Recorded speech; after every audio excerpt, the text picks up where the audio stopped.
আসসালামু আলাইকুম। বর্তমান রাজনৈতিক প্রেক্ষাপট নিয়ে খালেদ মহিউদ্দিনের টক শোতে আপনাদেরকে স্বাগত।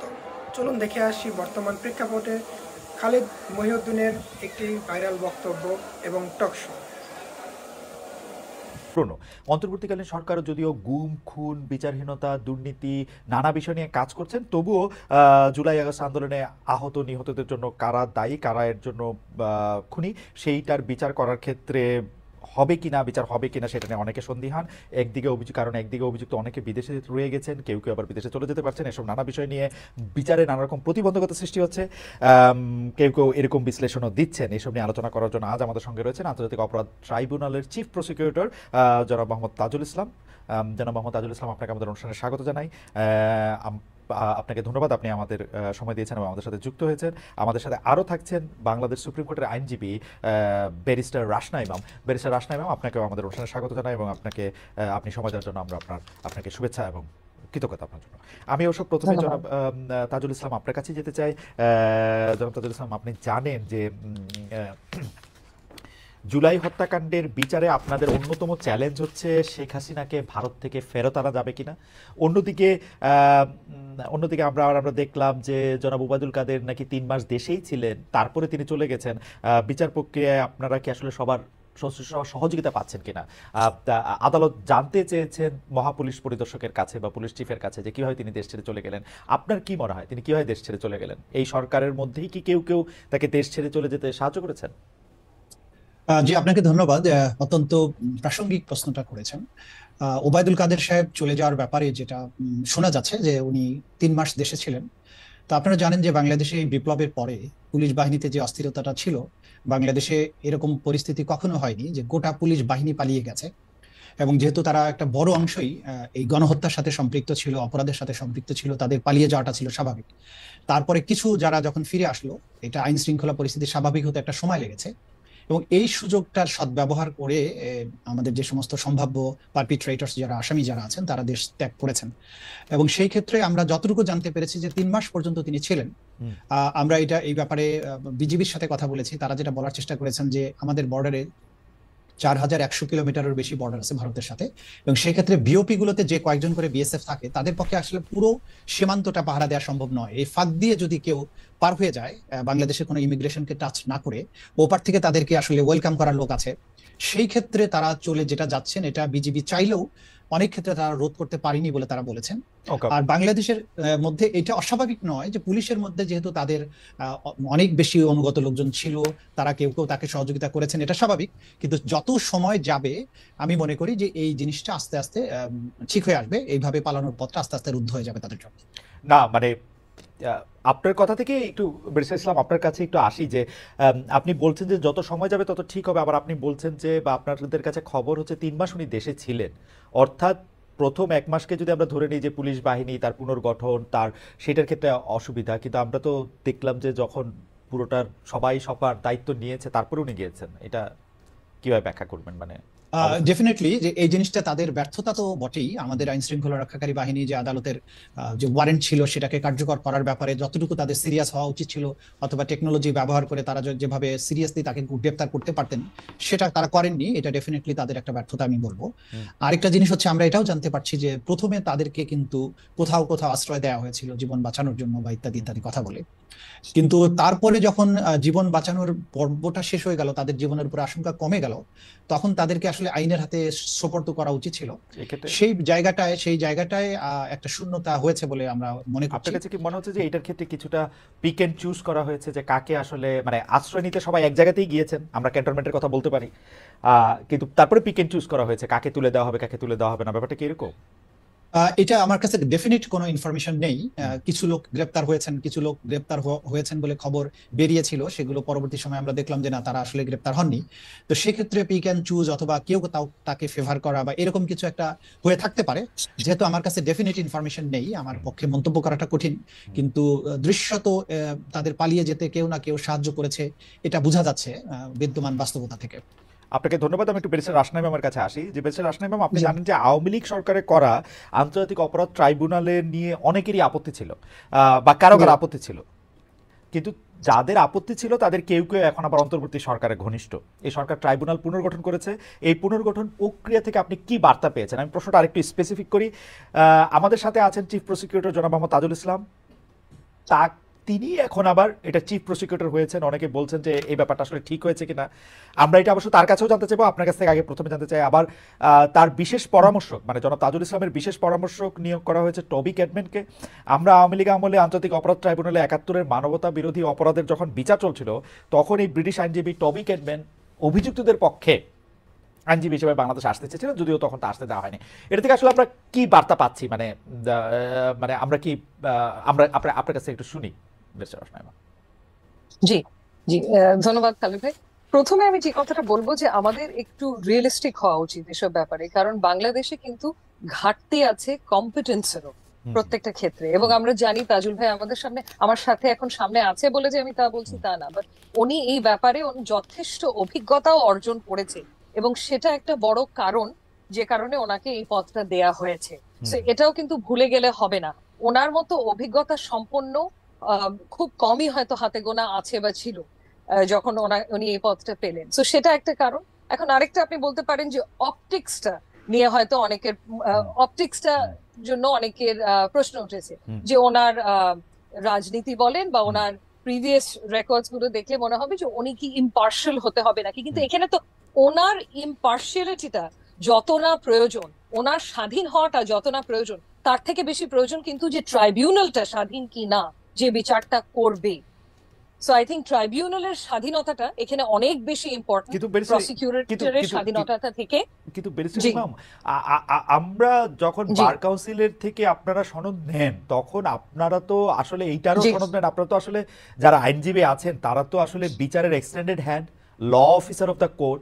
তো আপনারা যদি স্বাধীনভাবে কাজ না করতে পারেন সেই বিচার তো আসলে খুব ভালো হওয়ার সম্ভাবনা মানে মানে কমে যায়। কারণ আসলে আদালতকে তো সাহায্য করেন আইনজীবীরা এবং তারাও একটা কম্পিটেন্ট হ্যান্ড, মানে অবশ্যই মানে তাদের বাদ দিয়া আমি মানে আপনাদের কাছে একটা বলা তো আসলে একটু, কারণ আপনারা এটা খুব ভালো করে জানেন যে আপনাদের সনদটাই এইটা যে আপনারা আসলে আদালতকেই সাহায্য করবেন বিচারটা পাওয়ার জন্য। এখন যদি কোনো কারণে আপনাদের বা জনাব তাজুল ইসলামের গতবারের অবস্থান থেকে যদি এইটা মনে হইতে থাকে যে তিনি আসলে আদালতকে ঠিক সিনসিয়ারলি সাহায্য করবেন না বা পার্শিয়ালি সাহায্য করবেন, এটা যদি মনে হয় তাহলে এটা একটা সমস্যাজনক কিনা? অ্যাবসলিউটলি, আপনি সঠিক কথা বলেছেন যে প্রথমে আমরা আইনজীবী হিসেবে আমরা officers of the court. So আমাদের দায়িত্ব হচ্ছে প্রাইমারিলি কোর্টের কাছে এবং আমাদের দায়িত্ব হচ্ছে কোর্টকে অ্যাসিস্ট করা আইনের ব্যাখ্যার মাধ্যমে এবং সাথে সাথে আমাদের ক্লায়েন্টকে রিপ্রেজেন্ট করা। সো ওটা তো আছেই। এবং স্বাধীন একটা বিচার বিভাগ বা স্বাধীন যদি ট্রাইব্যুনাল আমরা চাই, অবশ্যই তার সাথে স্বাধীন ওয়ার্ডটা থেকে আমি যে ইউজ করবো তা না, বা তার সাথে আমাদের যে ওথটা নেওয়া হয়েছে, আমরা অ্যাডভোকেট যখন হয়েছি, আমাদের যে কোড অফ কন্ডাক্ট আছে সেটা যে মেনে কাজ করে, সেটা যে মেনে প্র্যাকটিস করে, এমনই কাউকে আমাদের চিফ প্রসিকিউটর হিসেবে দরকার। সে বিষয়ে দ্বিমত পোষণ করার কোনো স্কোপ নেই। হ্যাভিং সেড দ্যাট, আমি যেটা বলছি যে উনি যথেষ্ট competent for this position, number one. Number two, ওনার স্বাধীনতা নিয়ে প্রশ্ন তোলার মতো এখন পর্যন্ত, এটলিস্ট পদ পাওয়ার পর থেকে এখন পর্যন্ত আমার চোখে কিছু পড়েনি আপাতত। সামনে গিয়ে যদি পড়ে তাজুল ভাইয়ের, তাহলে তাজুল ভাইকে কাঠগড়ায় দাঁড় করাবো, সেটা অন্য জিনিস, কিন্তু আমার চোখে পড়েনি। বাট হ্যাঁ, অপটিক্সটা নিয়ে অনেকে প্রশ্ন করেছে যে, কিন্তু সেখানে আমি বলবো যে একটু রিয়েলিস্টিক হওয়া দরকার, কারণ এখানে কম্পিটেন্স। ব্যারিস্টার রাসনা ইমাম যেরকম অভিজ্ঞতার উপর জোর দিচ্ছেন, আমি আপনাকে ধন্যবাদ জানাই। আসলে জনাব তাজুল ইসলামের কম্পিটেন্স নিয়ে, অভিজ্ঞতা নিয়ে কেউ এই প্রশ্ন তুলতেই পারবে না। আবার পাশাপাশি অপটিক্সের কথা বলছেন, আমরা জনাব তাজুল ইসলামের কাছে যাই।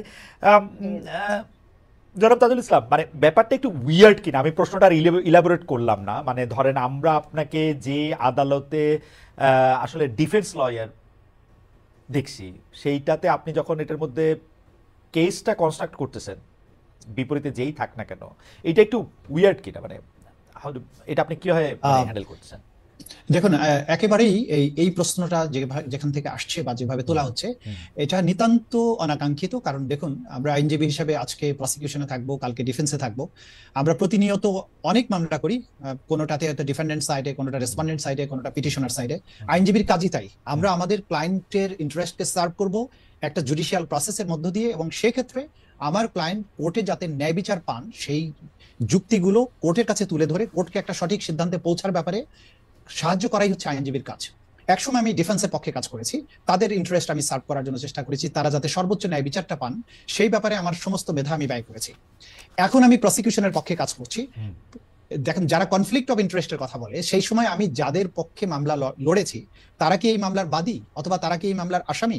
তারা যদি এই মামলার আসামি হতেন তাহলে কনফ্লিক্ট অফ ইন্টারেস্ট হতো, যে একসময় তুমি তাদের পক্ষে মামলা করেছো, এখন তাদের এগেইনস্টে করছো, সুতরাং এটা কনফ্লিক্ট অফ ইন্টারেস্ট। এখানে আইনজীবীকে কখনো নিরপেক্ষ হওয়ার কোনো ব্যাপার নেই। নিরপেক্ষ ইন দ্য সেন্স যে আপনি একদিন আপনি ডিফেন্সে কাজ করেছেন বলে আরেকদিন প্রসিকিউশনে যেতে পারবেন না, এই ধরনের নিরপেক্ষতার প্রয়োজন তো এখানে নাই। কিন্তু এখানে যেটা দরকার, যেটা রাসনা ইমাম খুব ক্লিয়ারলি বলেছেন, একটা হচ্ছে যে অভিজ্ঞতা এবং কম্পিটেন্স, যে এই মামলা পরিচালনার ব্যাপারে যে ধরনের অভিজ্ঞতা দরকার, যে ডিটারমিনেশন দরকার।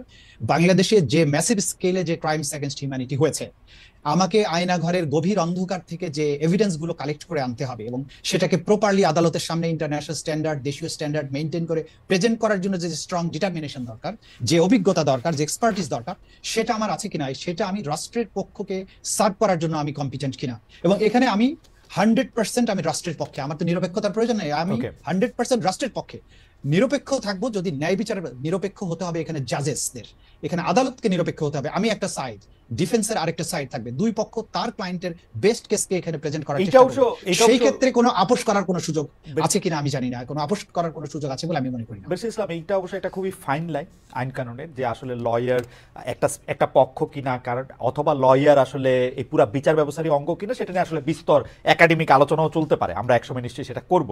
আপনি যেরকম ভাবে বলতেছেন যে আপনি একটা পক্ষ, সেটা কোর্টের মধ্যে অনেক কোর্ট আপনাকে পছন্দ নাও করতে পারেন, মানে এটা হচ্ছে যে আমার অভিজ্ঞতা আমি দেখছি, আপনি যখন বলবেন যে আমি একটা পক্ষ নিয়েছি। হাওয়েভার, আমি যে প্রশ্নটা করতে চেয়েছিলাম, যেটা আপনার কথা থেকে যেটা উদ্ভূত হয়েছে, যে সেটা হচ্ছে যে ৭১-এ মানবতা বিরোধী অপরাধের যেসব বিচার চলছিল এই ৪ মাস কি সেগুলি ডিফ্রিজ, মানে এগুলির কি আর কোনো মানে বিচার এখন আর চলছে না? ৭১-এর যে বিচারগুলো ছিল তার মধ্যে ৩০টা মামলা এখানে সর্বশেষ আমাদের জানা মতে পেন্ডিং আছে। সেই ৩০টা মামলা হচ্ছে এমন সব মানুষদের গ্রামে গঞ্জে তাদের জমি নিয়ে মারামারি হয়েছে, আরেক পক্ষ বলেছে যে ঠিক আছে তোকে আমি ৭১-এর মামলায় ঢুকিয়ে দিলাম। এইরকম ফিশি কিছু মামলা এখানে পেন্ডিং আছে। আমরা যেটা বলেছি যে এই মামলাগুলো যেহেতু আগে করা হয়েছে, অনেকগুলো তদন্ত রিপোর্ট হয়নি, অনেকগুলো তদন্তাধীন, কোনগুলো তদন্ত হয়েছে, বিচারের অপেক্ষায় আছে, এগুলো প্রত্যেকটা আমরা আলাদাভাবে পর্যালোচনা করে আমরা এগুলো দায়িত্ব ভাগ করে দিচ্ছি, যে যেগুলোতে সত্যিকার অর্থে কোনো মেরিট আছে সেগুলো বিচারের জন্য প্রসিড করবে, এবং যেগুলোতে কোনো মেরিট নেই আমরা আদালতের কাছে বলছি যে এগুলোকে আপনারা অ্যাজ পার ল যেভাবে ডিসপোজাল করে দেওয়া উচিত সেটা করেন।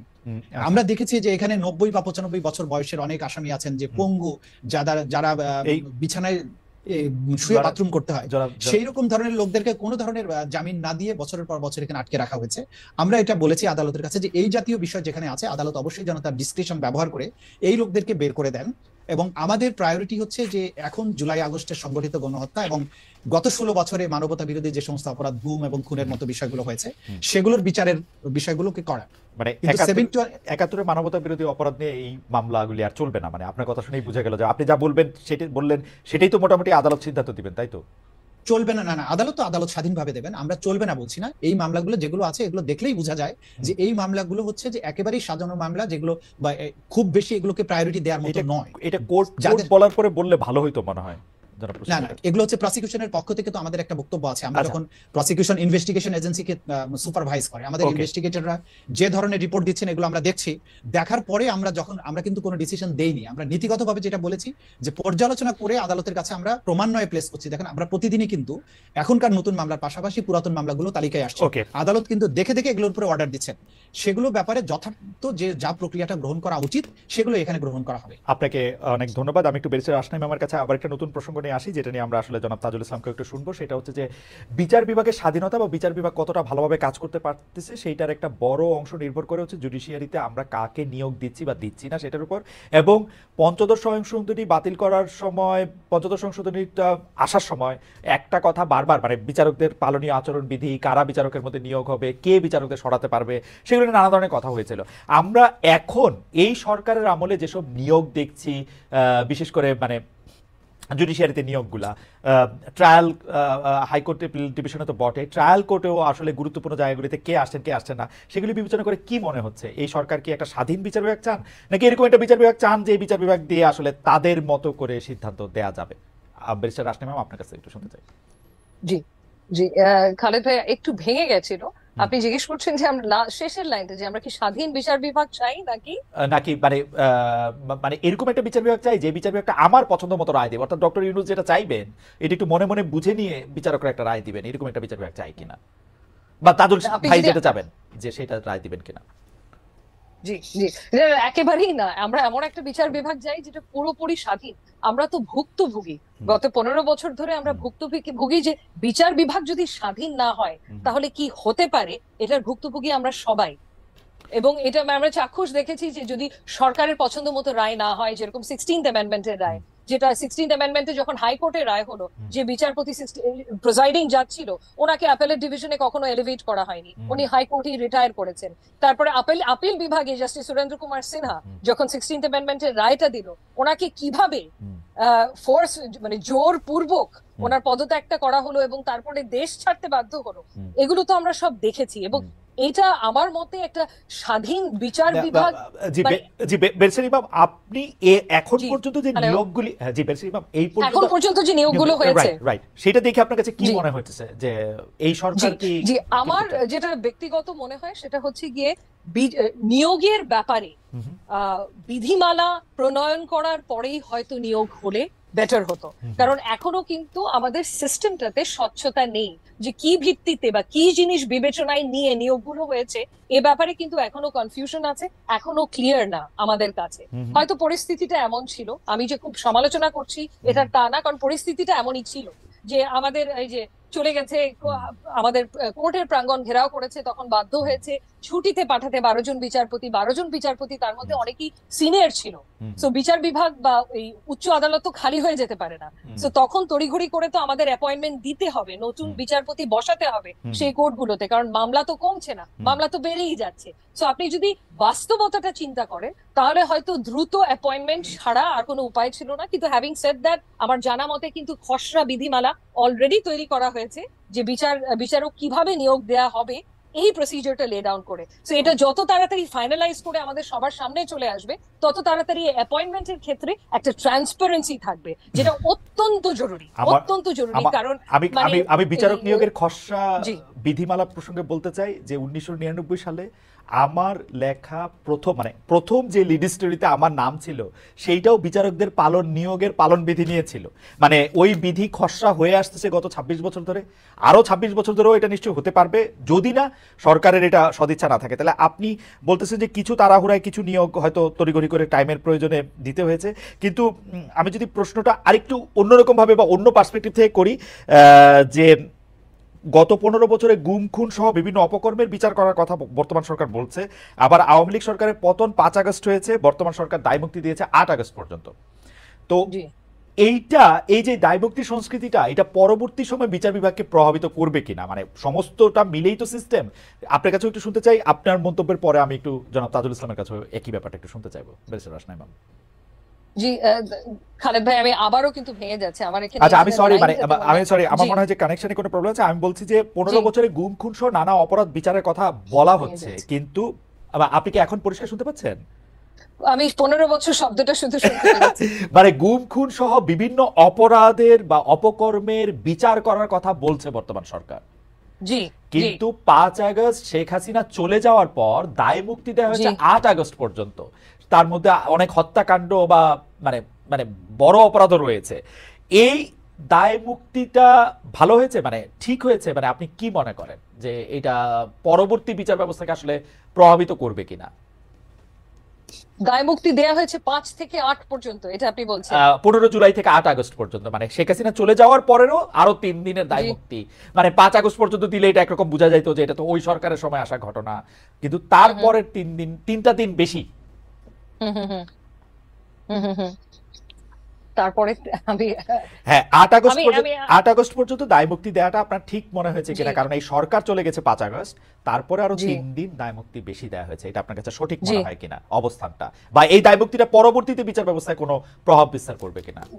সরকার চলে গেছে 5 আগস্ট, তারপরে আরো বাড়তি 3 দিন, এখন আমি শুনতে পারলাম, দুঃখিত, সরি, আরো 3 দিন বাড়তি যে দায় মুক্তি দিয়েছে। এখানে সরকার চলে গেলেও খালেদ ভাই, সরকার চলে যাওয়ার এই অর্থ তো না যে সরকারের সকল লোকজন নিয়ে সরকার চলে গেছে।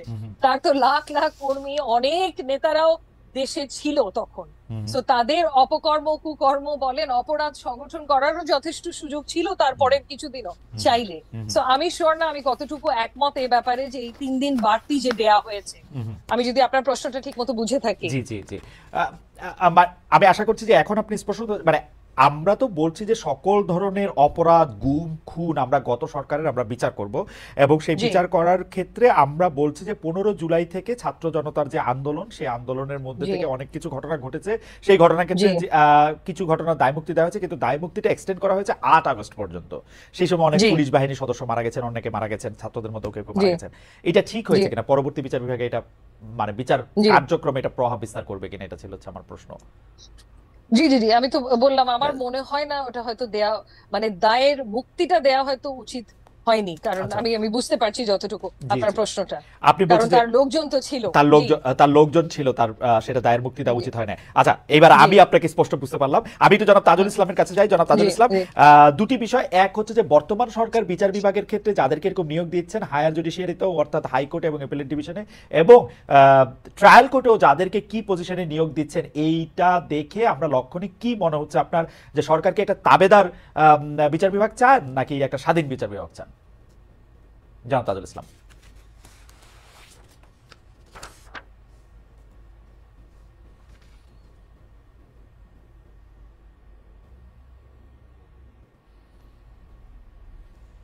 অভিজ্ঞতার অভাব আছে, সেই অনভিজ্ঞতার কারণে কিছু কিছু ক্ষেত্রে তারা ভুল করছেন। কিন্তু মোটা দাগে সরকারের উপদেষ্টাদের সাথে কাজ করে বা আমি রাষ্ট্রের যে দায়িত্বে আছি সবকিছু মিলে আমার কাছে মনে হয়েছে এই রাষ্ট্রের যারা দায়িত্ব পালন করছেন প্রত্যেকেই ডিটারমিন্ড, যে তারা অবশ্যই একটা ন্যায়পরায়ণ বিচার ব্যবস্থা প্রতিষ্ঠার ব্যাপারে দৃঢ় প্রতিজ্ঞ, এবং কোনো ধরনের ইশারা ইঙ্গিতের বিচার যেটা আগে হয়েছে যে আমি দাঁড়িয়ে যাব আপনি বসিয়ে দেবেন, লোকে দেখবে, আমাদের মধ্যে খাতির নাই, এই ধরনের বিচার প্রতিষ্ঠার ব্যাপারে আমি অন্তত দেখেছি যে সরকারের মধ্যে যারা কাজ করছেন, বিচার ব্যবস্থার সাথে যারা সম্পৃক্ত আছেন, আইন মন্ত্রণালয়ের সাথে যারা সম্পৃক্ত আছেন, কারো মধ্যে এই ধরনের জিনিস আমি দেখতে পাইনি। বরং তাদের মধ্যে একটা আমরা দৃঢ় মনোভাবই দেখেছি যে বাংলাদেশ যে বাংলাদেশ গিয়েছে এত রক্তের বিনিময়ে, এই বদলে যাওয়া বাংলাদেশটা যাতে সাস্টেইন করে এবং অতীতের এই কালো অধ্যায়গুলো কখন আর ফিরে না আসে সেই ব্যাপারে তারা ডিটারমাইন্ড। এই ব্যাপারে কোনো সন্দেহ নেই, আমরা এই বশংবদ বিচার ব্যবস্থা দেখতে চাই না। কিন্তু যেটা রাস্তা ইতিমধ্যেই বলেছেন যে আমাদের একটা তাৎক্ষণিকভাবে এই বিষয়টা অ্যাড্রেস করার প্রশ্ন ছিল। বিচারকরা পদত্যাগ করেছেন, তাদেরকে সরিয়ে দেওয়ার দরকার ছিল। যে আগের সরকারের আমলে যারা এই সমস্ত গুম খুনকে বৈধতা দিয়েছেন, ছাত্র জনতার উপর গুলি চালাতে সেগুলোকে বৈধতা দিয়েছেন, সীমান্তের 10 কিলোমিটারকে ফাঁকা করে দেওয়ার মতো একটা ন্যাক্কারজনক রায় দিয়েছেন, এমন বিচারকরা ছিল তখন এই রাষ্ট্রকে নিরাপদ করার প্রয়োজনেই বিচার ব্যবস্থাকে ক্লিনজিং এর একটা প্রশ্ন ছিল, তাদেরকে সরাতে হয়েছে এবং সেটা এখনো শেষ হয়নি বলে আমি মনে করি। কিন্তু এই সময়ে সুপ্রিম কোর্টকে চালু রাখতে হলে আমাদেরকে দ্রুততম সময়ের মধ্যে বিচারক নিয়োগ দেওয়া দরকার ছিল। সেই নিয়োগ তারা দিয়েছেন কিছুটা, এবং সেই নিয়োগ দেওয়ার ক্ষেত্রে কোনো কোনো ক্ষেত্রে হয়তোবা দু একটা ভুল ভ্রান্তি হয়ে থাকতে পারে, দু একটা নিয়োগের ব্যাপারে প্রশ্ন থাকতে পারে যে এটা না দিলে ভালো হতো, কিন্তু এটা কিওর করার সুযোগ সামনে আছে। এবং এটার প্রধান কারণ হচ্ছে এই সরকারে যারা আছেন তাদের হঠাৎ করে এই এতগুলো নিয়োগ এটা কখনো একবারে দেওয়ার প্রয়োজন হয়নি, এমন পরিস্থিতি বাংলাদেশে কখনো আসেনি যে পরিস্থিতিতে তাড়াহুড়া করে যেটা করতে হয়েছে। এখানে ভুল ভ্রান্তি হতে পারে, কিন্তু আমি তাদের ইন্টেনশনের মধ্যে কোনো রকমের ঘাটতি দেখছি না। প্রত্যেকে ডিটারমাইন্ড বাংলাদেশে একটা নিরপেক্ষ বিচার ব্যবস্থা প্রতিষ্ঠার ব্যাপার। জনাব তাজুল ইসলাম, প্রফেসর আসিফ নজরুল বিচার বিভাগকে কতটা প্রভাবিত করছেন? মানে তিনি কি সবকিছু ঠিক করেন? মানে কোন মামলা করা হবে, কাকে জামিন দেওয়া হবে, কে বিচারকের নিয়োগ করা হবে, যেটা আসলে তা ঠিক করার কথা না। বিচার বিভাগ স্বাধীন হিসেবে মাজার হোসেন রায়ের পরে সেটা আসলে চিফ জাস্টিসের সিদ্ধান্তে আসলে হওয়ার কথা। কিন্তু এই ক্ষেত্রেও কি জনাব অ্যাডভোকেট আনিসুল হকের মতো জনাব আসিফ নজরুল কি সবকিছু ঠিক করছেন? Absolutely not. আসিফ নজরুল সাহেবকে আমি কাছ থেকে দেখছি, আমি যে বিভাগে কাজ করি তারই দায়িত্বপ্রাপ্ত মন্ত্রী। আমার কোনো একটা সামান্যতম কাজেও তিনি কখনোই ইন্টারফেয়ার করেন এবং বলেছেন যে আপনি যখন যেখানে যেটা করা আইনসঙ্গত মনে করবেন, ভালো করবেন, সেটা আপনি করবেন। আমার জানা মতে আমাদের মাননীয় প্রধান বিচারপতির সাথে কথা বলার জন্য ওনাকে বারবার অ্যাপয়েন্টমেন্ট সিক করে কথা বলতে হয়েছে। ওনাকে ডিকটেট করার প্রশ্নই ওঠে না, এবং বর্তমান যিনি প্রধান বিচারপতি আছেন তাকে ডিকটেট করার কোনো মানুষ বাংলাদেশে নাই। এবং আসিফ নজরুল সাহেবের ব্যাপারে যত কথাই বাইরে বলা হোক, আমি তাকে পেয়েছি একজন নিবেদিত প্রাণ, একটা দেশপ্রেমিক মানুষ হিসেবে। তিনি আপ্রাণ চেষ্টা করে যাচ্ছেন বিচার বিভাগে প্রভাব বিস্তার তো দূরে থাক, বিভাগের কোন জায়গায় কোন রকম প্রশ্ন তৈরি হোক এটা যাতে না হয়, সেটা আমাকে দিনে রাত উনি বলেছেন যে তাজুল আপনারা চেষ্টা করেন যে সমস্ত কিছু যেন বিতর্কের ঊর্ধ্বে থাকে। তো যে লোকটার সাথে আমি কাজ করছি আমি প্রতিদিন দেখছি তাকে যে তিনি প্রভাব বিস্তারের কোনো কাজ তো দূরে থাকতে, যিনি আমাকে স্বাধীনভাবে নিরপেক্ষভাবে যাতে কোনো প্রশ্ন না ওঠে সেটা এনশিওর করার ব্যাপারে যে লোকটা এত বেশি সিনসিয়ার, তাকে যদি হঠাৎ বলা হয় যে তিনি সব বিষয়ে ডিসিশন দিচ্ছেন, সবকিছু ঠিক করে দিচ্ছেন, এটা ডাহা মিথ্যা কথা। আমি মনে করি যে এটা সঠিক নয়। দুটি বিষয়ে আপনার থেকে আরো একটু জানার ছিল যে একটা কথা প্রায় বলা হচ্ছে যে প্রফেসর আসিফ নজরুল যেহেতু আইন উপদেষ্টা, তার কারণে আমি কিন্তু মাননীয় প্রধান বিচারপতি সৈয়দ রেফাত আহমেদকে ব্যক্তিগতভাবে চিনি বলে আমি আপনার বক্তব্যের সাথে সম্পূর্ণ একমত যে সৈয়দ রেফাত আহমেদ যতদিন চেয়ারে বসে আছেন বা বেঁচে আছেন, অন্য কারো তাকে প্রভাবিত করা এটা একটা কঠিন কাজ, বা মানে আমি শুনি নাই যে এটা সম্ভব হবে কিনা। যাই হোক, কিন্তু দুটি বিষয়ে যে বিডিআর মানে পিলখানা হত্যা তদন্ত যে কমিশন করার কথা ছিল সেই কমিশন বাতিল করা, তারপরে হচ্ছে যে আরো বেশ কিছু নিয়োগ এবং অন্যান্য ক্ষেত্রে যে মাননীয় আইন উপদেষ্টার প্রভাব বিস্তার করার কথা আসছে, সেটি আপনি বলছেন যে সেটি আসলে একেবারেই সত্যি না। আমরা এই প্রসঙ্গে আপনার আমি একটু বিডিআর বা পিলখানা হত্যা নিয়ে আপনার বক্তব্যটা আরেকটু বেশি করে শুনতে চাইবো, যে এটাকে আসলে কমিশন করা দরকার ছিল, থাকলে এটা কিসের জন্য কমিশন, এটা আমরা এবার একটু শুনবো। আমরা আসছি আপনার কাছে, আমরা একটু বেরিয়ে আসনাই আমার কাছে যাই। আর তার আগে দর্শকদের কাছে আমরা জানতে চেয়েছিলাম যে 3 মাস আত্মগোপনে থাকার পর দেশ ত্যাগ করেছেন জনাব ওবায়দুল কাদের, তাকে ধরতে না পারা আইন শৃঙ্খলা রক্ষাকারী বাহিনীর ব্যর্থতা বলে মনে করেন কিনা। শতকরা 93% দর্শক মনে করেন যে এটা আইন শৃঙ্খলা রক্ষাকারী বাহিনীর ব্যর্থতা, শতকরা 7% মনে করেন যে না, এটা ব্যর্থতা না। অনেক দর্শক, 1,54,000 দর্শক ভোট দিয়েছেন আমাদের এখনকার পর্যন্ত সর্বোচ্চ ভোটাভুটি, এবং সর্বোচ্চ ভোটাভুটির মধ্যে 93% দর্শক মনে করছেন যে এইটাতে আসলে আইন শৃঙ্খলা রক্ষাকারী বাহিনীর ব্যর্থতা। ইমাম, আমি একটু তত্ত্বাবধায়ক সরকার ব্যবস্থা বিলুপ্তির বিধান বাতিল করে যে হাইকোর্টের রায় এবং যেটা গণভোটে ফেরা, সেটা সম্পর্কে একটু আপনার মত, আমি আশা করছি যে আপনি আজকে মানে এখন শুনতে পাচ্ছেন, আজকে অনেক আচ্ছা, সেটা হচ্ছে যে এই নির্দলীয় তত্ত্বাবধায়ক সরকার ব্যবস্থা বিলুপ্ত করা সংক্রান্ত পঞ্চদশ সংশোধনী, আপনি জানেন যে সংশোধনের 2টি ধারা সংবিধানের সাথে সাংঘর্ষিক বলে হাইকোর্ট বাতিল করেছে। একই সঙ্গে সংবিধান সংশোধনের ক্ষেত্রে গণভোটের বিধান পুনর্বহাল এবং আইনের আরো 4টি ধারা বাতিল করেছে আদালত। আমার প্রশ্নটি একটু এরকম যে এরকমটা তো আমরাও চেয়েছিলাম, ডক্টর ইউনূস সাহেবও চেয়েছিলেন, সম্ভবত তার ক্যাবিনেটও চেয়েছিলেন, কোর্টও চাচ্ছেন। এই যে আমাদের চাওয়া, বিশেষ করে আমাদের চাওয়া না, যিনি চেয়ারে বসে থাকেন তার চাওয়াটার সঙ্গে যে আদালতের চাওয়াটা মিলে যায়, এটা কি কাকতালীয় নাকি মানে এটা কিরকম, নাকি এটা যৌক্তিক? কারণ এই কোর্টেই তো আমরা একই কোর্টে তো আমরা এটা বাতিল হতে দেখছি। এটা আবার একই কোর্ট, একই হাইকোর্ট ডিভিশনের না, মানে যে বেঞ্চের সামনে রায়টা এসেছে, বেঞ্চ একই না। এবং 5th অগস্টের আগে আমাদের বিচার বিভাগের যে অবস্থা ছিল, এখন কিন্তু বিচার বিভাগের সেই অবস্থা না। তো আমি এখানে আপনার প্রশ্নটার উত্তরটা দেই আগে। প্রথমত হচ্ছে যে এই পঞ্চদশ সংশোধনী কি করলো, এটা তত্ত্বাবধায়ক সরকার বাতিল করলো। তত্ত্বাবধায়ক সরকার ব্যবস্থাটা প্রথম আমাদের সংবিধানে আসলো কিভাবে? এটা আসলো ত্রয়োদশ সংশোধনীর মাধ্যমে, 13th অ্যামেন্ডমেন্টের মাধ্যমে। এবং আপনার মনে আছে এই ত্রয়োদশ সংশোধনীর মাধ্যমে যখন তত্ত্বাবধায়ক সরকার আনা হলো, এই ব্যাপারে কিন্তু ব্রড পলিটিক্যাল কনসেনসাস ছিল। পুরো দেশের সবাই, প্রত্যেকটা রাজনৈতিক দল থেকে শুরু করে সবাই এটা চাচ্ছিল। এরকম ব্রড পলিটিক্যাল কনসেনসাসের মাধ্যমে আনা একটা জিনিস যখন বাতিল করা হলো, কিভাবে হলো? বাতিল করা হলো আওয়ামী লীগ সরকারের আমলে। প্রথমে বাতিল করলো আপিল বিভাগের রায়ের মাধ্যমে, জাস্টিস খায়রুল হক ওনার রায়ের মাধ্যমে বাতিল করে দিল তড়িঘড়ি করে, এবং পূর্ণাঙ্গ রায় বের হওয়ার আগেই পঞ্চদশ সংশোধনীর মাধ্যমে আবারও বাতিল করা হলো সেকেন্ডবারের মতো। এবং এইটাও মানে খুব তড়িঘড়ি করে দেয়া একটা সংশোধনী। এবং এই পঞ্চদশ সংশোধনী আমার মতে মানে আমাদের সংবিধানের 142 অনুচ্ছেদে তো ক্ষমতাটা দেয়া আছে সংবিধানকে সংশোধন করার। এই ক্ষমতাটার one of the worst examples, এই ক্ষমতার অপব্যবহারের হচ্ছে পঞ্চদশ সংশোধনী। সো পঞ্চদশ সংশোধনীটা বাতিল করা একেবারে যৌক্তিক, এটা অনেক আগে করা উচিত ছিল। এটা তো পাশই করার কথা না, কারণ এটা আমাদের সংবিধানের পুরো চরিত্রটা কিন্তু পাল্টে ফেলে। কারণ তত্ত্বাবধায়ক সরকার তো শুধু একজনের চাওয়া না, এটা সবার চাওয়া ছিল।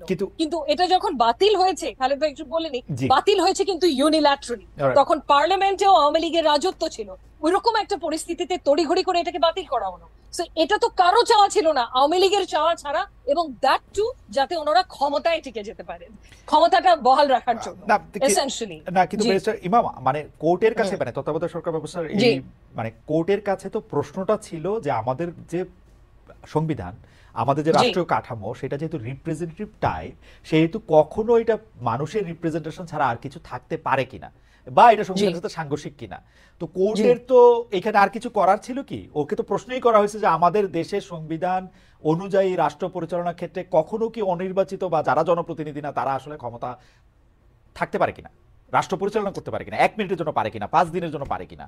তো ওইটার মধ্যে আর কি বলবে, মানে আপনার কাছে কি মনে হয় একজন জুরিস্ট হিসেবে আপনার কাছে প্রশ্ন যে বাংলাদেশের সংবিধান যে কাঠামো সেটাতে আপনি পারেন কিনা অনির্বাচিত কাউকে ক্ষমতায় রাখতে? আসলে এখানে আমি বলি, এই আপনি যে আর্গুমেন্টটা করেছেন এটা একটা আর্গুমেন্ট যেটা হয়তো দেয়া হয়েছিল এটাকে জাস্টিফাই করার জন্য এই পঞ্চদশ সংশোধনী থেকে, কিন্তু আমার মতে এটা অত্যন্ত দুর্বল একটা আর্গুমেন্ট। তার মেইন কারণটা হচ্ছে তত্ত্বাবধায়ক সরকারের ম্যান্ডেটটা কি। তত্ত্বাবধায়ক সরকারের ম্যান্ডেট কিন্তু অত্যন্ত সীমিত।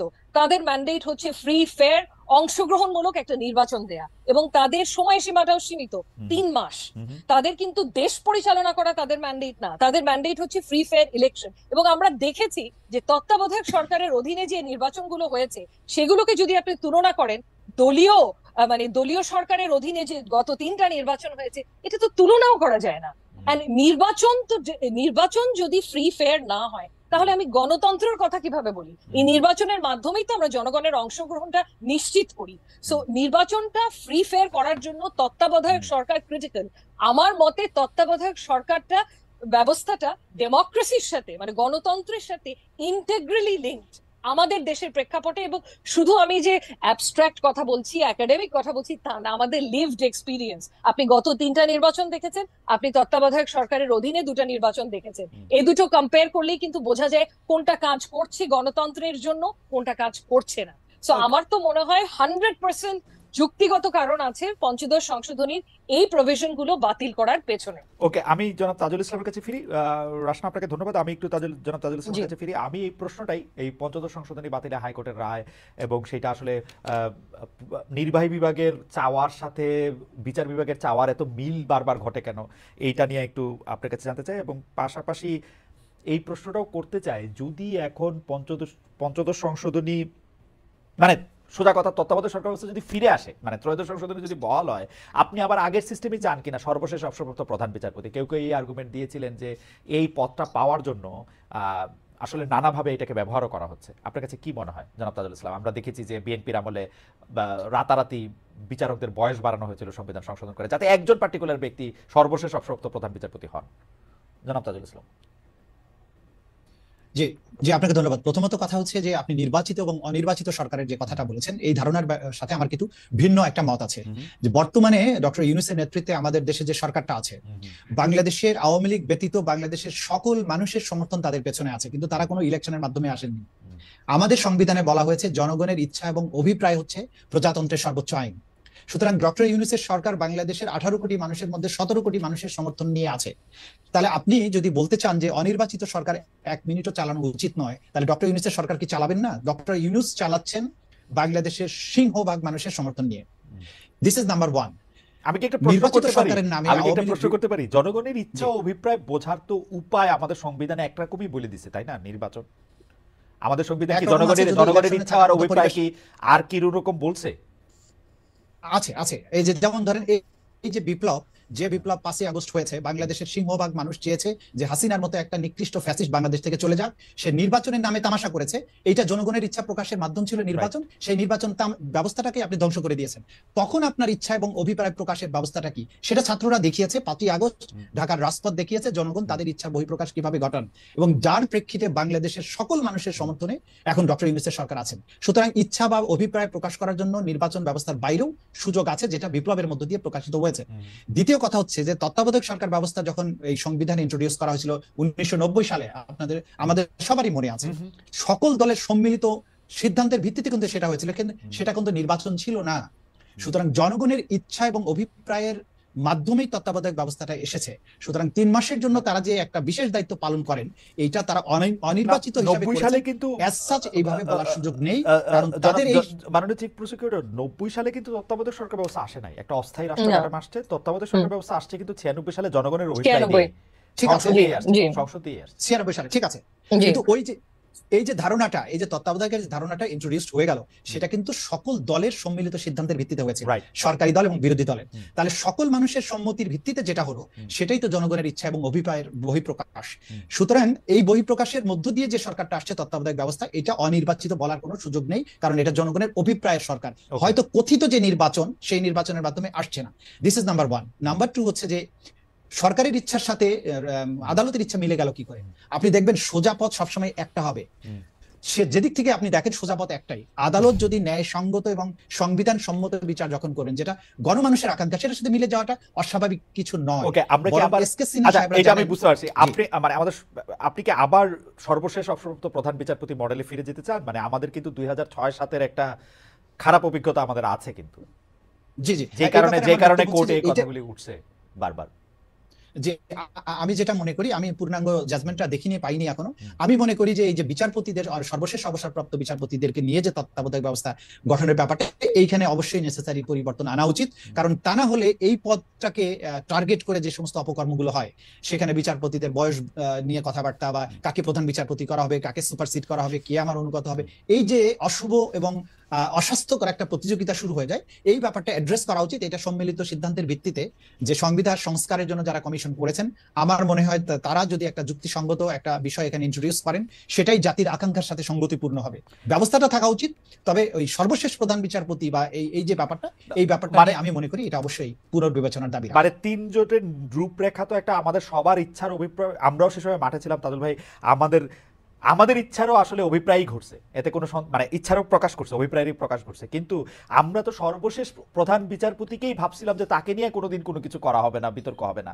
আমরা যদি এখন বিআরটিসির চেয়ারম্যানকে সর্বশেষ মানে তত্ত্বাবধায়ক সরকারের প্রধান করি, তো বা আর কাউকে কি করা সম্ভব? মানে যেখানে সর্বশেষ প্রধান বিচারপতিটা ফেল করেছে ফর্মুলা, সেটাও নিশ্চয়ই আমাদের ভাবতে হবে। কিন্তু আমরা যে প্রশ্ন আগে করেছিলাম, সেইটারও যদি আপনি একটু বলেন যে বিডিআর হত্যাকাণ্ড নিয়ে যে কমিশন, তাজুল ভাই, বিডিআর হত্যাকাণ্ড নিয়ে যে কমিশন, সেই কমিশন গঠন মাঝখানে আমি শুনতে পাচ্ছি না এই মুহূর্তে। আচ্ছা, এখন কি শুনতে পাচ্ছেন তাজুল ভাই? আপনি কি আজকে আমার জানা নাই যে টেকনিক্যালি, তাজুল ভাই আপনি কি আমাকে শুনতে পাচ্ছেন এখন? না, উনি বোধহয় আমাকে ঠিক করে শুনতে পাচ্ছেন না। অনেকে শুনতে পাচ্ছে না। আমি আসবো আবার আপনার কাছে একই প্রশ্নে, যে এখন এই বিডিআর হত্যাকাণ্ড নিয়ে যে কমিশন গঠন করা হলো না, ব্যারিস্টার আসলাম, এটা নিয়ে আপনি কোনো কিছু বলবেন যে এটাকে আসলে কমিশন করা উচিত ছিল, এই বিচারটা বা এখানে যে ঘটনাগুলি সেটা আসলে তদন্ত করা উচিত ছিল কিনা, সরকার কি এটা চাপা দিতে চেষ্টা করছে কিনা, বা কেউ বলছে যে আর্মি চাচ্ছে না যে এটার মধ্যে একটা কমিশন হোক? আপনার টেকটা একটু আমি শুনতে চাই। জি জি, আমি পত্রপত্রিকায় যতটুকু দেখলাম যে বিচারাধীন আছে এই বিষয়টা, এবং সে কারণেই কমিশন গঠন করা থেকে আপাতত বিরত থেকেছে, if I am not mistaken. আমি এতটুকু দেখেছি। যদি বিচারাধীন থাকে তাহলে তো এই ব্যাপারে আপাতত কমিশন গঠন করা থেকে বিরত থাকাই ভালো। কিন্তু বিচারাধীন যদি না থেকে থাকে, আমি এই তথ্যটা এখনো নিজে ভেরিফাই করিনি, সেক্ষেত্রে কমিশন গঠন করা অত্যন্ত গুরুত্বপূর্ণ, অত্যন্ত গুরুত্বপূর্ণ। কারণ এটা তো একটা বিচারাধীন তো আছেই, মানে এটা একটা অনেকগুলি লেয়ারের বিচার এখানে হচ্ছে। সেখানের মধ্যে কিছু বিচার হয়েছে, সেটার মধ্যে যে অ্যাপিলের মানে বিচারের বিরুদ্ধে আপিল পেন্ডিং আছে অনেকগুলির বিচার হচ্ছে। মানে কোনো না কোনো ফরম্যাটে অসংখ্য বলা ঠিক হবে না, মানে আমার কাছে সংখ্যাটা নাই, অনেকগুলি মামলা আসলে বিচারাধীনের মধ্যে আছে। কিন্তু এর মধ্যে এনকোয়ারি কমিটি তো কোনো গঠন করা হয়নি কোর্টের অর্ডারের মাধ্যমে। মানে এই যে মামলাগুলোর কথা আপনি বললেন, এই তথ্যটা আমার জন্য জানাটা একটা প্রয়োজন, যে মামলাগুলোতে যদি কোর্টের মাধ্যমে কোনো এনকোয়ারি কমিটি গঠন করা হয়েছে এবং এনকোয়ারির আদেশ দেওয়া হয়েছে এবং সেই প্রক্রিয়াটা চলমান, তাহলে তো আমাদের আলাদা করে আর কোনো কমিশনের প্রয়োজন নাই। কিন্তু সেটা যদি না হয়ে থাকে, সেই ক্ষেত্রে অবশ্যই এখানে ফ্যাক্ট ফাইন্ডিংটা তো ক্রিটিক্যাল, তারপরে না মামলা দায়ের করা হবে। তো ফ্যাক্ট ফাইন্ডিং এর জন্য তো একটা কমিশন গঠন করা অ্যাবসলিউটলি ক্রিটিক্যাল, যদি সেটা কোর্টের আদেশের মাধ্যমে অলরেডি না হয়ে থাকে। ওকে, আমরা একটু জনাব তাজুল ইসলামের কাছ থেকে এটা শুনি, যে আপনি ব্যারিস্টার আসলাম আমাকে সম্ভবত শুনতে পেয়েছেন, যে আমরা প্রশ্ন করেছিলাম যে বিডিআর নিয়ে, সেটি আগে প্রশ্ন করেছিলাম, বিডিআর হত্যাকাণ্ড নিয়ে কমিশন গঠন করাটা জরুরি ছিল কিনা, কমিশন গঠন থেকে সরকার পিছিয়ে আসলো কেন? আপনার টেকটা একটু আমরা শুনতে চাই। আমি জানি না যে সরকার পিছিয়ে এসেছেন কিনা বা এই পিছিয়ে আসার পেছনে কি কারণ। তবে বিডিআর হত্যাকাণ্ড নিয়ে সবার মধ্যে যেটা প্রশ্নটা ছিল, যে আগের বিচারে উইচ হান্টিং করা হয়েছে, প্রকৃত তদন্ত রিপোর্টকে ধামাচাপা দেওয়া হয়েছে, পেছনের যারা মাস্টার মাইন্ড ছিলেন তাদেরকে আড়াল করা হয়েছে, এবং যারা ক্ষমতাসীনদের মধ্য থেকে ঊর্ধ্বতন ব্যক্তিরা জড়িত ছিলেন তাদেরকে বিচারের বাইরে রেখে নিরীহ যে সমস্ত সিপাহীরা। আপনি বলছেন যে বেসড অন ফ্যাক্টস নাকি হিয়ারসে?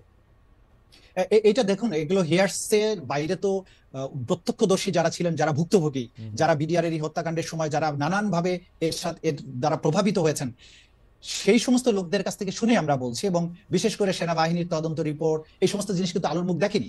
সুতরাং এই যে বাংলাদেশের সার্বভৌমত্ব রক্ষাকারী একটা বিশাল বাহিনীকে রাজধানীর বুকে বসে বসে সেনাবাহিনীর তদন্ত রিপোর্ট পৃথিবীতে কখনো কোথাও, মানে বাংলাদেশে কখনো কোনো তদন্ত রিপোর্টকে আলোর মুখ দেখেছে?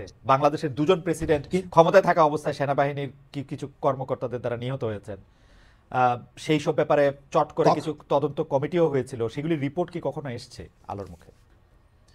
এটা আগে আসেনি বলে আসবে না, এটা আমি বিশ্বাস করি না। অতীতে বাংলাদেশ 52 বা 54 বছরের বাংলাদেশ এবং 5ই আগস্টের পরে বাংলাদেশকে আমরা ভিন্ন বাংলাদেশ মনে করি। আমরা মনে করি এই জিনিস আলোর মুখে আসতে হবে। কারা আমাদের সেনাবাহিনীকে এইভাবে সিস্টেম্যাটিক ওয়েতে ধ্বংস করার জন্য যে কাজ করেছে, সেটার ব্যাপারে একটা কমিশন হয়ে ফ্যাক্ট ফাইন্ডিং হওয়াটা জরুরি। আগের বিচারগুলো যথার্থ প্রক্রিয়ায় হয়েছে কিনা সেটাও বের করা জরুরি, এবং এই বের করার না হলে বাংলাদেশে এই যে একটা এই বিপুল সংখ্যক সেনাবাহিনীর অফিসারদের স্বজনরা যারা তারা মনে করেন যে তাদের প্রতি জাস্টিস করা হয়নি, তাহলে এই বেদনার কিন্তু উপশম করা সম্ভব নয় যদি এটা কমিশন করা না যায়। সেই ক্ষেত্রে এই বিচারটা যেমন আজকে তার আন্তর্জাতিক অপরাধ ট্রাইব্যুনালের কাছে অভিযোগ নিয়ে এসেছেন যে এটাকে ক্রাইমস এগেইনস্ট হিউম্যানিটি হিসেবে ট্রিট করা যায় কিনা, একটা সেনাবাহিনীকে সিস্টেম্যাটিক ওয়েতে ধ্বংস করার জন্য এটা করা হয়েছে। তা আমরা যদি সেটা বিচারের জন্য আমরা বিশ্লেষণ করে দেখবো যে এখানে করা যায় কিনা। কিন্তু একটা রাষ্ট্রের একটা বাহিনীকে যদি একটা বড় পরিকল্পনার অংশ হিসেবে একদিক থেকে নির্মূল করার চেষ্টা করা হয়, ডেফিনেটলি সেটা ক্রাইমস এগেইনস্ট হিউম্যানিটির আন্ডারে পড়বে। কিন্তু এইটা খুবই ইন্টারেস্টিং না? মানে আমরা যখন এটা ভাবি তখন আমরা ভাবি যে এইটা দিয়ে বাংলাদেশের কেউ বা কোনো একটা মহল কোনো কিছু একটা অ্যাচিভ করতে পারে, 57 জন আর্মি অফিসারকে মেরে ফেলে কোনো একটা মহলের কোনো একটা উপকার হতে পারে। এইটা কি আমার রাজনৈতিক প্রতিপক্ষকে একটা বদনাম বা একটা অন্য কিছু দেওয়ার একটা পরিকল্পনা? মানে আমি আসলে হিসাব মিলাতে পারি না যাতে কার লাভ হবে। ধরেন আওয়ামী লীগের কি লাভ হবে এই 57 জনকে আর্মি অফিসারকে মেরে ফেলার ক্ষেত্রে তারা যদি একটা ভূমিকা রাখতো, বা মানে প্লটটা কি আসলে? জনাব তাজুল ইসলাম, দেখুন, এখানে যে শুধু আওয়ামী লীগ ইনভলভ ছিল এটাই কি, এটা তো শেষ কথা নয়। আমার প্রতিরক্ষা বাহিনীর উপরে যখন আঘাতটা আসছে, এটা শুধুমাত্র আওয়ামী লীগের আসছে না, এর সাথে পেছনে আরো কোনো বড় শক্তি জড়িত আছে, সেটা বের করার প্রশ্ন কিন্তু আসছে। আপনি গত 16 বছরে আওয়ামী লীগের শাসন যদি দেখেন, যে ক্রমান্বয়ে এই দেশটাকে কিভাবে একটা পর রাষ্ট্রের প্রতি নির্ভরশীল করে তৈরি করা হয়েছে, এবং বিভিন্ন সময়ে আমাদের রাষ্ট্রের যে নির্ভরশীলতা এবং আজকে যে বাংলাদেশ জুড়ে ভারত বিরোধী মনোভাবের যে তুঙ্গে ওঠাটা, এটার পেছনে এইভাবে ক্রমান্বয়ে আমাদের রাষ্ট্র ব্যবস্থার সবকিছুকে ভারতমুখী করার যে প্রবণতা, এটার সাথে যদি আপনি চেইন করে চিন্তা করেন, তাহলে এটা কিন্তু অ্যান্সার পাওয়া সম্ভব হতে পারে।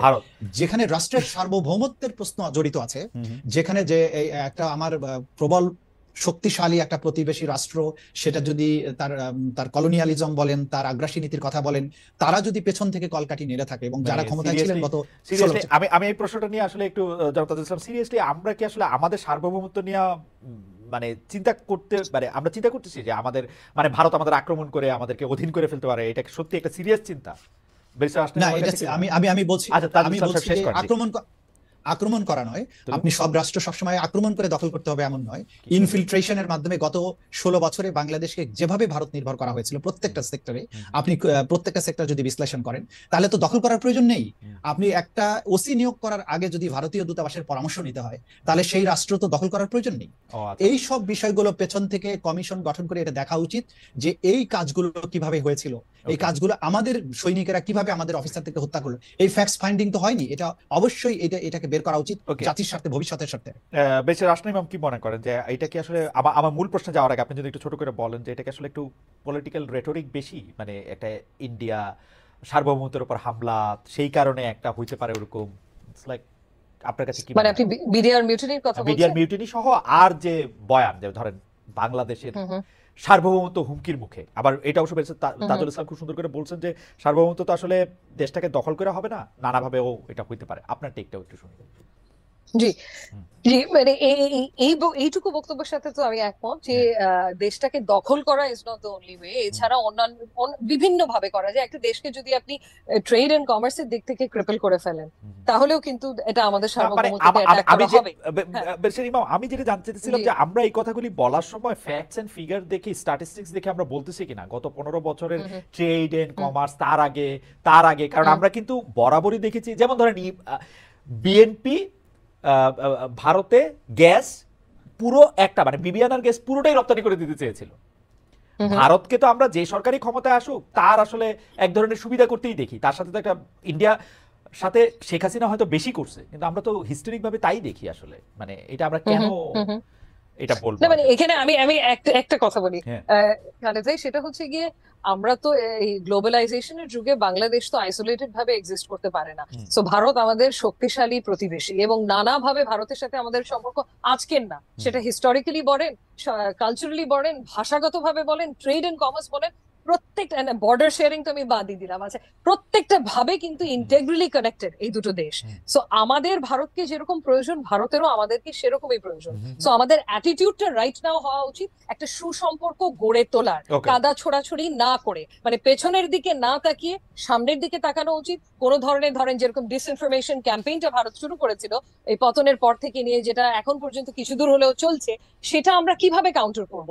আমরা কিন্তু সেটাকে উগ্রভাবে কাউন্টার করলে হবে না, আমাদের সেটাকে কাউন্টার করতে হবে ফ্যাক্টস দিয়ে।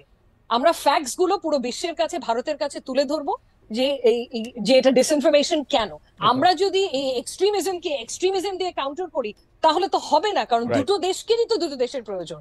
এবং কিছু দূর হলেও ভারত থেকে যখন ফরেন সেক্রেটারি আসলেন, ওনার বক্তব্যের সাথে মানে উনি বক্তব্য দিলেন যে ওনাদের সাথে মিডিয়া থেকে যে ডিসইনফরমেশন ক্যাম্পেইন সরকারের সাথে ভারতের, সেই ক্যাম্পেইনের কোনো সম্পৃক্ততা নেই। আচ্ছা, হয়তো আমরা এটা বিশ্বাস করি না এবং না করাটাই স্বাভাবিক, কারণ বেশিরভাগ এই ক্যাম্পেইন হয়েছে গদি মিডিয়াগুলো থেকে। বাট হ্যাভিং সেড দ্যাট, ওনারা যে এরকম একটা বক্তব্য এখন করছেন অফিসিয়ালি, এটা হয়তো একটা ইন্ডিকেশন যে সামনে গিয়ে ওনারাও একটা সুসম্পর্ক গড়তে চাচ্ছে বাংলাদেশের মানুষের সাথে, অ্যাজ অপোজ টু শেখ হাসিনার সাথে, মানে কোনো ব্যক্তি বা পার্টির সাথে। আচ্ছা, আমরা আমরা আমরা আমরা আমরা আমি খালি এতটুকুই বলবো খালেদ ভাই যে আমরা ফ্যাক্টস এর ভিত্তিতে এর কথা এখন বলা উচিত এগিয়ে গিয়ে, as opposed to political rhetoric or anything else. জি, আমাদেরকে চ্যানেল 24 সরাসরি দেখাচ্ছিল। চ্যানেল 24 এখন টপ অফ দ্য আওয়ার নিউজের জন্য চলে যাবে সেই, কিন্তু আমরা আরো কিছুক্ষণ আপনার সাথে থাইকা যাব। সেই জন্য আমি ব্যারিস্টার রাশনা ইমামের কাছে যে প্রশ্নটা করতে চাই, সেই প্রশ্নটা নিয়ে আবার জনাব তাজুল ইসলামের কাছে আসবো। যে আপনি জানেন যে সম্প্রতি প্রধান উপদেষ্টা অধ্যাপক মোহাম্মদ ইউনূসের কাছে যে প্রতিবেদন জমা দিয়েছে গুম সংক্রান্ত তদন্ত কমিশন, সেখানে অনেক গুরুতর অভিযোগের একটি হচ্ছে আওয়ামী লীগ শাসনামলে গুমের সঙ্গে ভারতের সম্পৃক্ত থাকার অভিযোগ। আমাদের প্রশ্ন, এটা অভ্যন্তরীণ বিষয় হলে এটার উদ্যোগ তুলনামূলকভাবে সহজ হতো, যেমন আমরা এটা পরীক্ষা করাটা সহজ হতো, কিন্তু ভারতের সম্পৃক্ততার যে অভিযোগ, আমরা কাগজে অভিযোগ যে আমরা দেখলাম, তা নিয়ে আমাদের সরকার আসলে কি করতে পারবে, নাকি শুধু কাগজে এই বিষয়টি থেকে যাবে? আমরা জনাব তাজুল ইসলামের কাছে আসবো। আমরা একটু ব্যারিস্টার রাশনা ইমামের কাছে শুনতে চাই যে গুমের সাথে যে ভারতের সম্পৃক্ত থাকার অভিযোগ, গুম সংক্রান্ত তদন্ত কমিশন যেটা বলেছে, সেইটার ক্ষেত্রে আমাদের আসলে কি করার আছে, বা আসলে সরকারের উদ্যোগটা কি হওয়া উচিত? যে আপাতত যে রিপোর্টটা, প্রতিবেদনটা বের হয়েছে, এখানে তো আমার ধারণা প্রাথমিকভাবে প্রমাণ পাওয়া গেছে, এই ভাষাটা ব্যবহার করা হয়েছে সোফার শেখ হাসিনা এবং তার দলের শীর্ষস্থানীয় কিছু নেতাদের কথা। ভারতের ব্যাপারে যে এভিডেন্সটা পাওয়া গেছে, ওটার ভাষাটা কিন্তু আমি শিওর না, আপনি হয়তো আমাকে কারেক্ট করতে পারবেন। ওখানে যদি বলে থাকে প্রাথমিকভাবে, সেক্ষেত্রে আমি বলবো আমরা আগে পূর্ণাঙ্গ ফাইনাল রিপোর্টটা দেখে নিই, যে ওই রিপোর্টে কি কি তথ্য বেরিয়ে আসে এবং তার সাথে এভিডেন্স দেখে নিই। এভিডেন্স দেখার পরেই কিন্তু we will be in a position যে আমরা এটাকে কিভাবে অ্যাপ্রোচ করব। প্রথমে কি ডিপ্লোম্যাটিক ভাবে অ্যাপ্রোচ করব, নাকি অন্য কোনো ভাবে অ্যাপ্রোচ করব? বাট আমাদের তথ্য নিয়ে কথা বলা উচিত, এভিডেন্স হাতে নিয়ে কথা বলা উচিত। আমার ধারণা জনাব তাজুল ইসলাম আমাদের এই ব্যাপারে একটু সাহায্য করতে পারে। জনাব তাজুল ইসলাম, যে গুম সংক্রান্ত তদন্ত কমিশনের রিপোর্টে এই জাতীয় কাজের জন্য ভারতের সম্পৃক্ততা থাকার অভিযোগ এসছে বলে আমরা জেনেছি, এইটার ক্ষেত্রে আসলে সরকারের কি করার দরকার, এবং এটা কিভাবে, মানে আপনি আরেকটু আমাদেরকে একটু জানাবেন কিনা যে এটাতে আসলে আমরা মানে ইনফরমেশনটা কি? কারণ আমরা পত্রপত্রিকায় পড়েছি যে এই ভারতীয় সম্পৃক্ততা পেয়েছে গুম সংক্রান্ত কমিশন, কিন্তু আমরা এর চেয়ে বেশি কিছু জানতে পারিনি এখনো। জি, আমি গুম কমিশনের রিপোর্টের ব্যাপারে আংশিক যেটা প্রকাশিত হয়েছে সেটা আমি নিজেও দেখেছি এবং পত্রপত্রিকাতেও এসেছে। সেখানে কিন্তু তারা খুব সুনির্দিষ্টভাবে বলেছে যে ভারত সরকার কিভাবে এই গুম সংগঠনের ব্যাপারে সহায়তা করেছে। সেখানে তারা উদাহরণ হিসাবে বিএনপি নেতা সালাউদ্দিন আহমেদকে যে ভারতের সীমান্তে নিয়ে যাওয়ার পরে ভারত তাকে আটক করে যে কিভাবে এত বছর আটকে রেখেছে সেই প্রসঙ্গটা নিয়ে এসেছেন সুখরঞ্জন বালির কথা, যে সুখরঞ্জন বালিকে যখন এই ট্রাইব্যুনালের প্রাঙ্গণ থেকে অপহরণ করা হয়, তারপরে তাকে পুশব্যাক করা হয় ইন্ডিয়ার মধ্যে, এবং সেখানে ইন্ডিয়ান পুলিশ সবকিছু জানা সত্ত্বেও বিএসএফ তাকে নিয়ে গিয়ে দমদম কারাগারে তাকে আটক রাখে অন্যায়ভাবে অনুপ্রবেশের দায়ে। এইরকম আরো অনেকগুলো গুম ভিকটিমের সাক্ষাৎকার তারা নিয়েছেন, যাদেরকে বিভিন্ন সময় ভারতে নিয়ে যাওয়া হয়েছে, সেখানে আটকে রাখা হয়েছে, পরবর্তী সময়ে তারা মুক্তি পেয়ে হয়তো এসেছেন নানানভাবে। এখানে একটা জিনিস গুম কমিশনের রিপোর্টে তারা খুব ক্লিয়ার বলেছেন, যেটা আরো ডিটেলটা যখন প্রকাশিত হবে তখন জানা যাবে, যে এই গুমের কার্যক্রমকে ফ্যাসিলিটেট করার ব্যাপারে আন্তঃসীমান্ত যোগাযোগের একটা ব্যাপার আমরা এখানে লক্ষ্য করেছি, এবং বিশেষ করে এই বিষয়গুলোকে হাইলাইট করে কিন্তু এই কমিশন এবং তাদের যেটুকু প্রকাশযোগ্য রিপোর্ট, সেখানে তারা বলেছেন যে এটার সাথে ভারতের সম্পৃক্ততা পাওয়া গেছে। এখন রাষ্ট্র হিসাবে আমাকে এই জিনিসটাকে ডিল করতে হবে। আমার একটা স্বাধীন সার্বভৌম রাষ্ট্র, আমার একটা বিচার বিভাগীয় একজন সর্বোচ্চ আদালতের বিচারপতির নেতৃত্বে গঠিত যে কমিশন, যখন তারা ফাইন্ড করবেন যে এই রাষ্ট্রের আভ্যন্তরীণ কোনো অপরাধের ক্ষেত্রে প্রতিবেশী দেশ তাদেরকে ফ্যাসিলিটেট করছে, আমাদেরকে অবশ্যই ডিপ্লোম্যাটিক্যালি তাদেরকে সেগুলো চ্যালেঞ্জ করতে হবে, তাদের সেই ব্যাপারে ব্যবস্থা গ্রহণ করতে হবে। এর বাইরে তো আমরা যা করার, এর বাইরে তো আর খুব বেশি কিছু করতে পারবো না। ডিপ্লোম্যাটিক্যালি এই জিনিসটাকে জানা এবং সেটাকে অ্যাড্রেস করা, এটা রাষ্ট্রের পক্ষ থেকে করতে হবে। এবং পরবর্তী সময়, বিশেষ করে জুলাই আগস্টের এই বিপ্লব চলাকালীন সময়ও আমরা এভিডেন্স পাচ্ছি যে যখন সীমান্ত খালি করে আমাদের সৈনিকদেরকে দেশের অভ্যন্তরে নিয়ে এসে ছাত্র জনতার উপরে আক্রমণ করার জন্য কিন্তু বারবার চাপ দেওয়া হয়েছে, সেই এভিডেন্স গুলো আমাদের হাতে এসেছে। এবং সেই সময়ে বলা হয়েছে যে সীমান্ত খালি করে আমরা কিভাবে এটা নিয়ে আসবো, তখন তদানীন্তন যে প্রধানমন্ত্রী যিনি পালিয়ে গেছেন, তিনি বলছেন যে না, সীমান্তের ওপারের দের সাথে কথা হয়েছে, সীমান্তে কোনো সমস্যা নেই, তোমরা সব চলে আসো। ইট ইন্ডিকেটস যে সীমান্তের ওপারে যারা আছে তারা কোনো ডিস্টার্ব করবে না, তাদের সাথে যে বোঝাপড়া আছে, এই জিনিসগুলো কিন্তু আমাদের এভিডেন্সে এখন দিনকে দিন এটা স্পষ্ট হয়ে যাচ্ছে।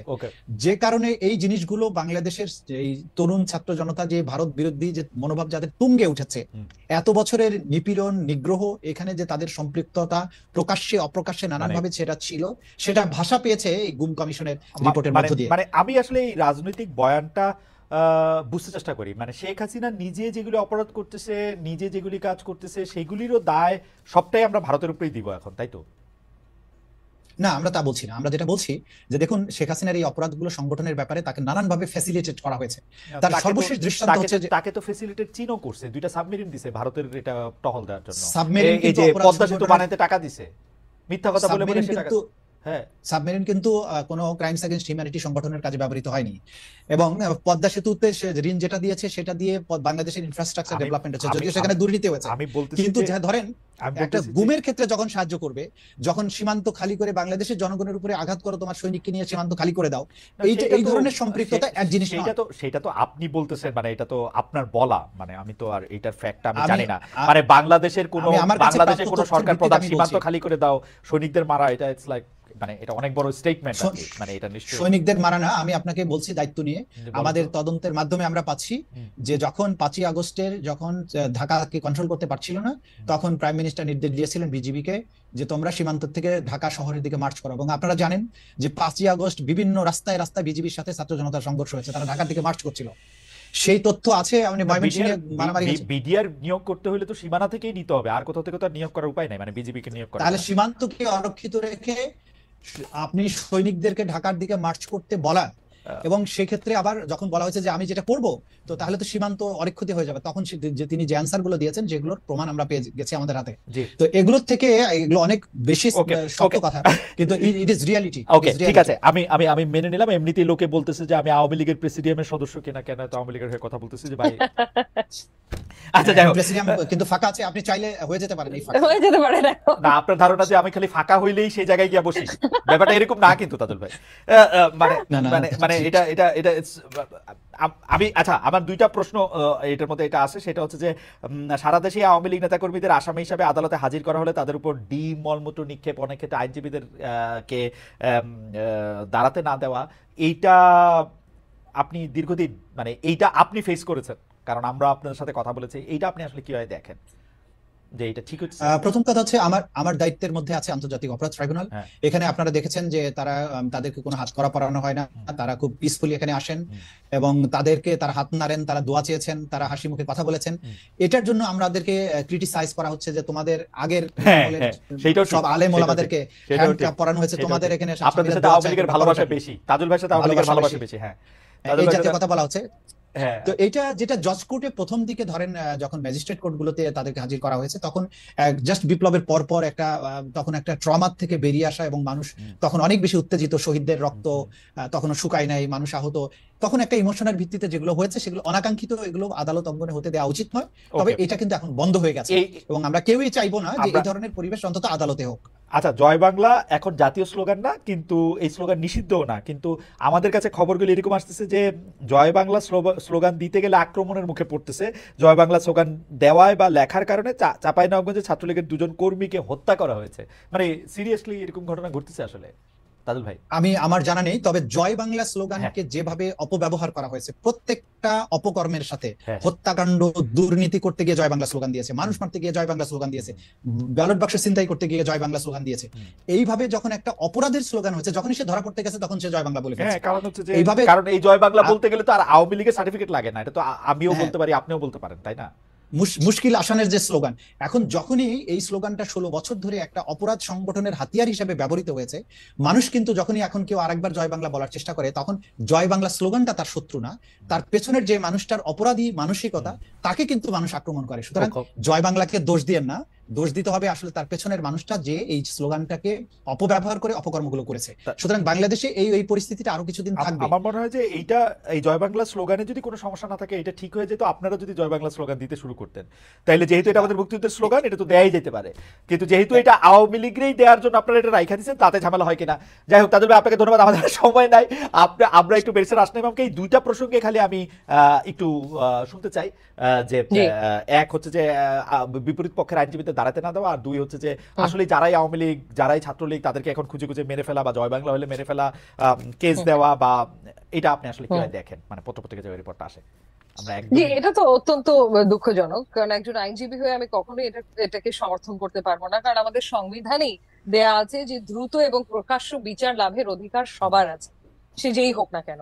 সো এভাবে করে হেনস্থা করা তো একেবারেই উচিত হবে না, এবং আই থিঙ্ক এটা কমেওছে। ওকে। যেটা তাজুল ভাই বলছিল যে পতনের পর পর এটা বেড়ে গেছিল, কিন্তু এখন এটা আস্তে আস্তে কন্ট্রোলে আনা হয়েছে, এবং আশা করি সামনে গিয়ে এরকম আর পরিস্থিতি দাঁড়াবে না।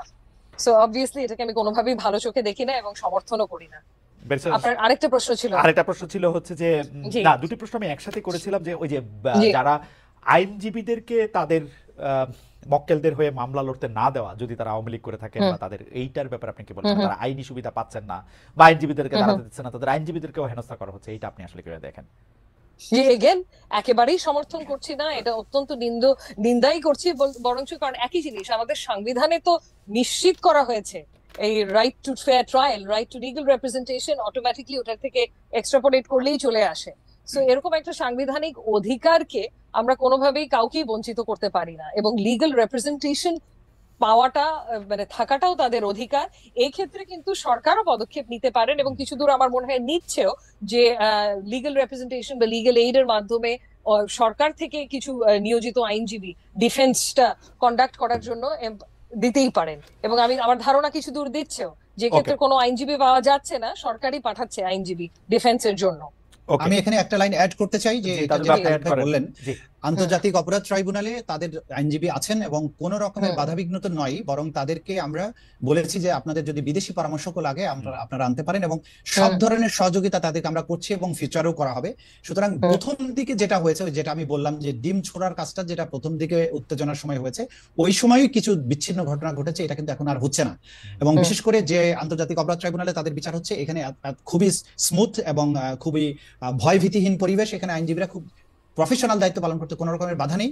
এই ব্যাপারে কেউ কোনো অভিযোগ করেননি এবং করতে পারবেন না আশা করছি, এবং এই ব্যাপারে আমরা 100% সবাইকে নিশ্চয়তা দিচ্ছি যে এইখানে আসামিদের ডিফেন্ড করতে যারা আসবেন, তারা প্রপারলি প্রসিকিউশন যতটা সুবিধা ভোগ করে ঠিক ততটাই সুবিধা এখানে ভোগ করবেন। এই ব্যাপারে কারো মনে যেন কোনো দ্বিধা না থাকে, আমরা তাদেরকে সব ধরনের আইনগত সুযোগ দেওয়ার জন্য সব ধরনের ব্যবস্থা করছি। জনাব তাজুল ইসলাম, আপনাকে অনেক ধন্যবাদ, অনেক ধন্যবাদ। খালেদ ভাই, আমি যদি একটা বক্তব্য অ্যাড করতে পারি খালি এখানে, শুধু একটা লাস্ট একটা যেটা বলবো, যে এই যে বিচার প্রক্রিয়াটা এখন হবে, যেখানে আওয়ামী লীগের শেখ হাসিনা থেকে শুরু করে সকল শীর্ষস্থানীয় নেতা থেকে নিচের দিকে সবাইকে বিচার করা হবে, পুরো পৃথিবী কিন্তু এটার দিকে তাকিয়ে আছে, বিশেষ করে আন্তর্জাতিক অপরাধ ট্রাইব্যুনাল। আর পৃথিবী কি আমরা তাকিয়ে আছি, ইন্ডিয়া তাকিয়ে আছে, এবং ভারতে ইন্ধন যোগানোর জন্য তো আওয়ামী লীগের লোকজন বসেই আছে। আমার মনে হয় যে এই ব্যাপারটা একদমই পরিষ্কার। ব্যারিস্টার আসনাম ইমাম, আপনাকে গ্রহণযোগ্যতাটা খুব দরকার, এটা গ্রহণযোগ্য হতে হবে ব্যারিস্টার আসনাম ইমাম, প্রক্রিয়াটা। আপনাকে অনেক ধন্যবাদ, অনেক ধন্যবাদ জনাব তাজুল ইসলাম, আপনাকেও। এবং আমি আসলে তাজুল ভাই যেহেতু কথাটা উঠালেন এবং অনেক দর্শক যেহেতু জানতে চাইছেন, না, আমি আওয়ামী লীগের সভাপতির পদও যদি দেওয়া হয় আমি নিতে ইচ্ছুক না, আওয়ামী লীগেরটাও যেমন নিতে ইচ্ছুক না, বিএনপিটাও নিতে ইচ্ছুক না। তাজুল ভাই বাংলাদেশের প্রেসিডেন্ট হন, রাসনা ইমাম প্রধানমন্ত্রী হন, আপনাদের জন্য অনেক শুভেচ্ছা থাকলো। অনেকগুলি রাজনীতি আপনারা করেন, আমি রাজনীতির মধ্যে নাই, আপাতত নাই। আপনাদের সবাইকে অনেক অনেক অনেক ধন্যবাদ। ধন্যবাদ জনাব তাজুল ইসলাম, ধন্যবাদ ব্যারিস্টার রাসনা ইমাম। আপনাকেও ধন্যবাদ খালেদ ভাই। ধন্যবাদ। জি, খালেদ মাহমুদের এই টক শো আপনাদের কেমন লাগলো আপনারা জানাবেন, লাইক, কমেন্ট এবং শেয়ার করবেন। তিনি অত্যন্ত পরিচিত, সবসময় আমাদের বিভিন্ন ধরনের তথ্য দিয়ে থাকেন। আপনাদের অনুপ্রেরণা পেলে আমরা নতুন নতুন খবর নিয়ে আপনাদের সামনে হাজির হব। সো লাইক, কমেন্ট এবং শেয়ার করতে ভুলবেন না। ধন্যবাদ।